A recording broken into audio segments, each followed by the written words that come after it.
વૈષ્ણવી જીવન આપણું સફળ કઈ રીતે? તો આપણા શ્રીનાથજી બાબા, આપણા શ્રી કૃષ્ણ, એ શ્રીનાથજી બાબા શ્રી કૃષ્ણના દર્શન આપણે કર્યા જ કરીએ. આજે પણ શ્રીનાથજી જઈએ છીએ, કેટલા ધક્કા ખાઈએ છીએ, પણ એ આપણને દર્શન કરવાનું મન રહ્યા જ કરે છે.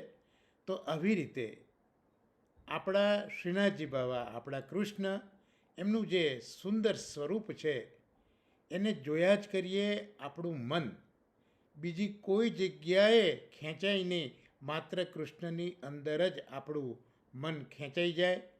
કૃષ્ણ સિવાય કોઈ પણ વસ્તુમાં આપણને રસ ન પડે, માત્ર કૃષ્ણ જ આપણને ગમ્યા કરે. અને સાથે જે નઠારા લોકો, ખરાબ લોકો, એનો સંગ આપણે જ્યારે ન કરીએ તો હરિરાય ચરણો સમજાવે છે કે આપણું વૈષ્ણવી જીવન એ સફળ છે.